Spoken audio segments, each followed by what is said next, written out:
Sa ngayon, wala pong anumang panag-uutos pa ang Pangulo, kundi ipagpatuloy pa rin ang kanilang mandato, ipagpatuloy pa rin ang kanilang pag-iimbestiga, at maging fact-finding committee pa rin po sila.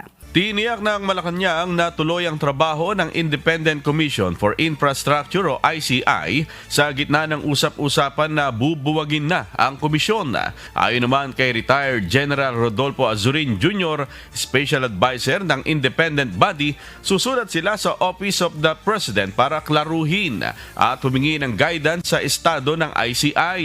We are awaiting for any reappointment ng new commissioner. Siyempre, we just have to wait kung ano yung magiging fate ng ICI. So, we just continue to do our thing. Kung ano yung mga respective role namin, gawin lang namin yung trabaho namin. So that pagdating ng bagong commissioners, kung may darating, at least naka-ready na for filing yung mga referral na